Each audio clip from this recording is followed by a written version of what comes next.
বিল্বমঙ্গল ঠাকুরের জন্ম হয়েছিল দক্ষিণ ভারতে কেরালাতে, মানে ত্রিশূর একটা জায়গা আছে, সে ত্রিশূর জায়গাতে ওনার জন্ম হয়েছে একটা ব্রাহ্মণ পরিবারতে।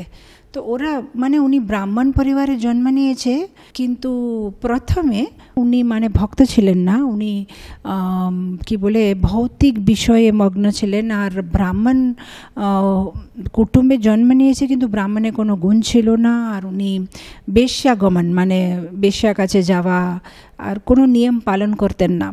তো ওনাকে প্রথমে একটা বেশ্যা যার নাম ছিল চিন্তামণি, তার উপরে খুব বেশি আসক্তি ছিল। আর একদিন এরকম হয়েছে যে ওনার বাবা মারা গেছে। যখন বাবা মারা গেছে তখন যে শ্রাদ্ধ সেরেমনি হয়, শ্রাদ্ধ সেরেমনির যে ব্রাহ্মণটা মানে শ্রাদ্ধ সেরেমনি করছে তাকেও তাড়াহুড়ি করছে যে জলদি করো আমাকে কোথাও যেতে হবে। আর শ্রাদ্ধ সেরেমনি শেষ হওয়ার পরে ইনি কী করেছেন, বিল্বমঙ্গল ঠাকুর যে বেশ্যাজনে কিছু প্রসাদ প্যাকিং করে ও মানে নদী ক্রস করে যেতে হবে, ওর বাড়িটা অন্য পাশে ছিল। তো নদী ক্রস করে যাবে কি করে, বিকেল হয়ে গেছে মানে রাত হয়ে গেছে, বৃষ্টি পড়ছে, লাইটনিং থান্ডার হচ্ছে, আর কোনো নৌকা দেখা যাচ্ছে না। কিন্তু কামে এত আতুর ছিলেন উনি যে নৌকা না পেলেও ভাবছে যে যদি কিছু মানে বৃষ্টি পড়ছে, তো বৃষ্টি পড়ার সময় কী হয় অনেক সময় ওই বড় বড় গাছগুলো হয়ে পড়ে যায়। তো উনি ভাবছে যে কোনো একটা গাছের যে কাঠ থাকে সে কাঠের উপরে মানে আমি ফ্লোট হয়ে চলে যাব। তো মানে বিকেল হয়ে গেছে, অন্ধকার, কিছু দেখা যাচ্ছে না। তো উনি দেখলেন যে কোনো একটা কাঠের মতন কিছু দেখা যাচ্ছে দূরে থেকে, যেটা জলের উপরে ভাসছে। তো তার উপরে ওটা উনি বসে কোনো রকম নদীর ওই পাশে চলে গেছে। নদীর ওই পাশে যাওয়ার পরে দেখছে যে চিন্তামণির 4 তলা বাড়ির দরওয়াজাটা খুলছে না, মানে ভিতর থেকে বন্ধ করা আছে। কেন চিন্তামণি ভাবলো যে আজকে তো ওনার বাবার শ্রাদ্ধ, তো উনি আর আসবেন না বলে উনি ঘুমিয়ে গেছে। আর ইনি মানে দরওয়াজা চেষ্টা করছে, হচ্ছে না। আর 4 তলা বাড়ি, তো উনি কী করেছেন একটা দড়ি দেখেছে, তো একটা দড়ি আছে বলে দড়িটাকে ধরে কোনো রকম উপরে মানে চেপে ওই যে উইন্ডো থাকে, জানালা থাকে, সে জানালা থেকে ভিতরে ঢুকে গেছে। আর চিন্তামণি মানে হঠাৎ করে কে এসেছে রুমে, মানে কে ঘরের ভিতরে কে এসেছে মানে ভয় পেয়ে গেছে। তখন বিল্বমঙ্গল ঠাকুরকে দেখে বলছে যে এটা কি? বলছে না আমি তোমার জন্য মানে কিছু নিয়ে আসলাম, আমি অনেক কষ্ট করে তোমাকে দেখতে জন্য আসলাম। তখন চিন্তামণি রাগে বলছে যে আমার যে শরীরটা সেটা কি হাড় মাস রক্ত পস দিয়ে বানানো শরীরের উপরে আপনার এত বেশি আসক্তি আছে? যদি এর থেকে আধা আসক্তি যদি ভগবানের উপরে থাকতো তাহলে আপনি ভগবানের শুদ্ধ ভক্ত হয়ে যেতেন আর ভগবানকে পেয়ে যেতেন। তো যখন এই কথাটা চিন্তামণি বলে তখন বিল্বমঙ্গল ঠাকুর হঠাৎ করে ভাবছে যে হ্যাঁ এটা তো সত্যি, আমি কী করছি, আমার জীবনটা আমি নষ্ট করে দিচ্ছি। তো সাথে মানে চিন্তামণির কথা শোনার পরে উনি মানে চলে যাচ্ছে। আর যেটাকে উনি দড়ি ভাবছিলেন সেটা দড়ি ছিল না, সেটা ছিল মানে সাপ। কিন্তু কামে এত আতুর ছিলেন যে উনি বুঝতেই পারলেন না যে আমি সাপ ধরে উপরে আসছি। আর যেটা উনি ভাবছিলেন যে কোনো কাঠ ভাসছে জলে, ওটা কাঠ ছিল না, ওটা ছিল কারো মৃত শরীর যেটা ভাসছিল। কিন্তু ওই কামবাসনা দিয়ে এত উনার মন আতুর হয়ে আছে, উনি কি করছেন সেটা উনি নিজে বুঝতে পারছেন না। আর এইগুলো চিন্তামণি দেখে অবাক হয়ে গেছে যে এত বেশি আমার উপরে আসক্তি আছে, যদি ভগবানের উপরে আসক্তি হলে কত ভালো ছিল। তো এই কথা বলার পরেই বিল্বমঙ্গল ঠাকুরের মনের মধ্যে মানে একটা কি বলে চেঞ্জ চলে আসে। আর ও মানে ভাবছে যে না আমি এখন ভগবানের ভক্তি করব, আমি বৃন্দাবন চলে যাব। তো আমরা দেখি যে অনেক সময় আমরা মনের মধ্যে আমাদের প্রশ্ন আসতে পারে যে একবার চিন্তামণি একটা লাইন বলেছে আর পুরো জীবন ওনাদের চেঞ্জ হয়ে গেছে।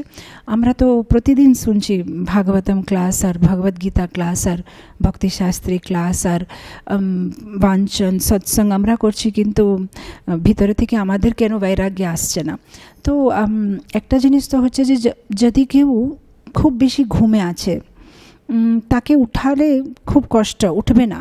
কিন্তু যদি কারো ঘুমটা শেষ হয়ে গেছে, ভোর হয়ে গেছে, 4:30 মানে 4টা হয়ে গেছে, তখন যদি উঠালে যেহেতু ঘুম শেষ হয়ে গেছে তখন একবার ডাকলেই উঠে যাবে। এরকম অনেক সময় কি হয়, যখন পূর্ব জন্মের কর্ম ব্যাগেজটা খুব ভারী থাকে তখন যতই চেষ্টা করে কেউ ভগবত ভক্তি উপরে আকর্ষণ নাও হতে পারে।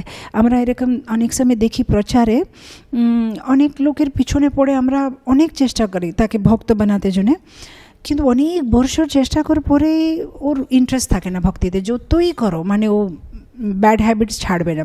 আর কেউ কেউ এরকম আছে, আমরা জাস্ট 1-2 বার বলেছি, ও মালা নিয়ে নিয়েছে, 16 মালা আরম্ভ করে দিয়েছে, একাদশী আরম্ভ করে দিয়েছে। তো প্রচার তো একই আছে, কিন্তু একজন ইমিডিয়েটলি চেঞ্জ হচ্ছে, একজন হচ্ছে না। সো অনেক সময় ভক্তরা যারা প্রচারক অনেক সময় দুঃখ করে যে কেন হচ্ছে না, আমি চেষ্টা করছি, কিন্তু আমাদেরকে অনেক সময় এটাই স্বীকার করতে হবে যে সবার পূর্বজন্মের একটা ব্যাগেজ আছে, একটা ব্যাগ নিয়ে এসেছে পূর্বজন্ম থেকে। আমি প্রায় আমার ক্লাসতে বলি যে হিন্দিতে বলে খালি হাত আয়ে হে খালি হাত যায়েঙ্গে, আমরা খালি হাতে এসেছি, খালি হাতে যাব, কিন্তু এটা সত্যি না, আমরা খালি হাতে আসি না। আমরা যখনই জন্ম নেওয়া হয় তখন পূর্বজন্মে যে ব্যাগেজ থাকে, ভালো কর্ম কিংবা খারাপ কর্ম, তার ব্যালেন্স আমরা ক্যারি ফরওয়ার্ড নিয়ে আসি, আর তার হিসাবে পরিস্থিতি অনুকূল প্রতিকূল আমাদের জন্য মানে অ্যারেঞ্জ করা হয়। তো সেই জন্যে অনেক যারা খুব ভালো সুকৃতি জমা করে এসেছে তাদেরকে একবার বললেই মানে ওরা ভক্ত হয়ে যায়। সেই জন্যে অনেক সময় যারা প্রচারক তারা তাদের বেশি সময় নষ্ট করায় ভালো না কারো পিছনে। কেন সাধারণত ভক্তরা দয়াময়, সবাইকে ভক্তিতে নিয়ে আসার ইচ্ছা থাকে, কিন্তু সমস্যা হচ্ছে যে আমাদের কাছে সময় কম আছে আর অনেক জীব আছে, লক্ষ লক্ষ কোটি কোটি জীব আছে যাদেরকে কৃষ্ণ কনসিয়াসনেস কৃষ্ণ ভক্তি দিতে হবে।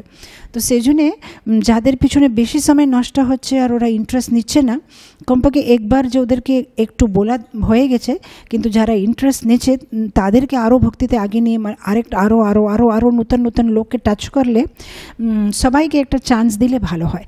আর যাকে আমরা একবার বলেছি আর তাও ওরা ভক্তি করছে না, কিছুদিন করে ছেড়ে দিয়েছে, সেটা আমাদের বেশি টেনশন নেওয়া দরকার নেই। যেহেতু প্রভুপাদ একবার বলেছিল বুক ডিস্ট্রিবিউটার্সকে, যখন প্রভুপাদ একবার বুক ডিস্ট্রিবিউশন ব্যাপারে বলছিলেন, তখন প্রভুপাদ বললো যে যদি কেউ একবার ভগবান কৃষ্ণের ছবি দেখেছে কৃষ্ণা বুকে, কিংবা প্রভুপাদের কোনো একটা বই টাচ করেছে, কিংবা একবার হরে কৃষ্ণ শুনেছে, কিংবা একবার ভগবানের কৃষ্ণ প্রসাদ মুখে নিয়েছে, তার মানে ওদের আধ্যাত্মিক জীবনটা আরম্ভ হয়ে গেছে।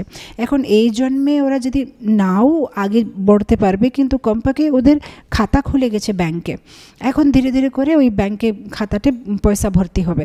তো আমাদের এটা চিন্তা করা দরকার নেই, যত সম্ভব নতুন নতুন লোককে টাচ করলে আমরা জানি না কার ফলটা অলরেডি পেকে গেছে, মানে ওদের সুকৃতি মানে তেরি আছে, ওরা জাস্ট ওদেরকে একটু বললেই ওরা নিয়ে নেবে জপমালা, বললেই একটু মনে করালেই ওরা ভক্তিতে চলে আসবে।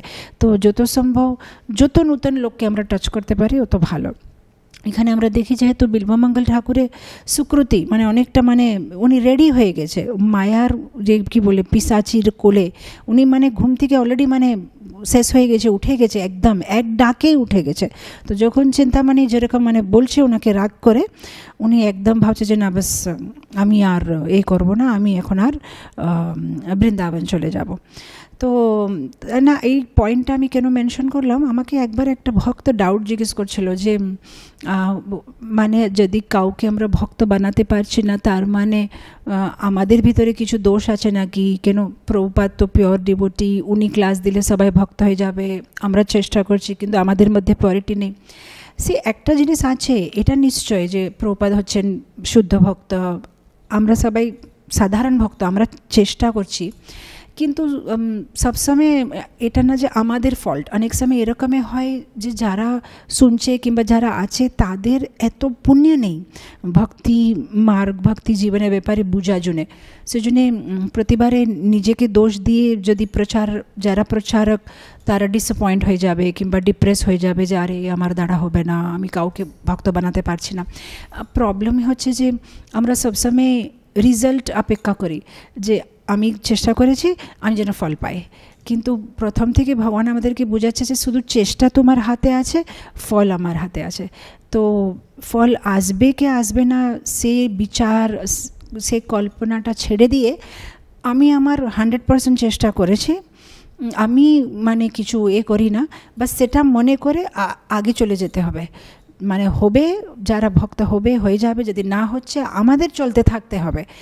ডিসঅ্যাপয়েন্ট হয়ে আমি পারবো না সেরকম মনে করে বসতে নেই, কেন সবার সুকৃতি পূর্বকর্ম পুণ্যকর্ম উদয় যখন হবে তখন ওরা ভক্তিতে অ্যাট্রাক্ট হবে। আমাদের কাজটা একটাই আছে, জাস্ট ওদের কাছে নিয়ে যাওয়া, ওদেরকে দেখানো যে হ্যাঁ এটা আছে, তারপরে ওরা নেবে না নেবে ওদের একটা ইন্ডিপেন্ডেন্স আছে, যেহেতু ভগবান সবাইকে স্বতন্ত্রতা দিয়েছে। আমরা কাউকে জোর করে ভক্তিতে নিয়ে আসতে পারবো না, আমরা জাস্ট ওদেরকে ভক্তির ছাঁটা দিতে পারবো, বাকি ওরা ওদের কোয়ালিফিকেশনের অনুসারে ওরা গ্রহণ করবে কিংবা ছেড়ে দেবে। কেন আমাদের এরকম পজিশন আছে, যেরকম আমরা যখন প্রসাদ ডিস্ট্রিবিউশন করি, প্রসাদের রান্না অন্য লোক করে, প্রসাদের জন্য স্পন্সরশিপ অন্য লোক কেউ দিয়েছে, ওই হালুয়াটা রান্নাঘর থেকে আবার বাকিটা অন্য কেউ নিয়ে এসেছে, আমরা জাস্ট ওটা দোনাতে করে দিচ্ছি সবাইকে। এই যে পুরো ভক্তি জীবনটা শিল প্রভুপাদ আর বৈষ্ণবাচার্য এরা সব কিছু রেডি করে দিয়েছে, বাকিটে ঢেলে দিয়েছে, হাতা দিয়ে দিয়েছে। আমরা এখন ওই ওনাদের যে জিনিসটা, ওনাদের যে কৃষ্ণ প্রেমটা, আমাদের ওটাতে কিছু নেই, জাস্ট আমরা ওটা নিয়ে দোনাতে অন্য লোককে পাস করছি। অনেক সময় কেউ নেবে, অনেক সময় কেউ নাও নিতে পারে। দুঃখ না হয়ে দিতে থাকে, কেউ না কেউ নেবে, কেউ না কেউ ভক্তিতে আসবে। তো বিল্বমঙ্গল ঠাকুরের পুণ্য উদয় হয়ে গেছে, ওর সুকৃতিটা পেকে গেছে, ও একদম রেডি হয়ে গেছে। একটা কথাতেই মনটা ভেঙে গেছে আর সংসারের উপরে, আর বৈরাগ্য চলে এসেছে, বলছে আর আমার ইন্টারেস্ট নেই, আমি আর চলি বৃন্দাবন।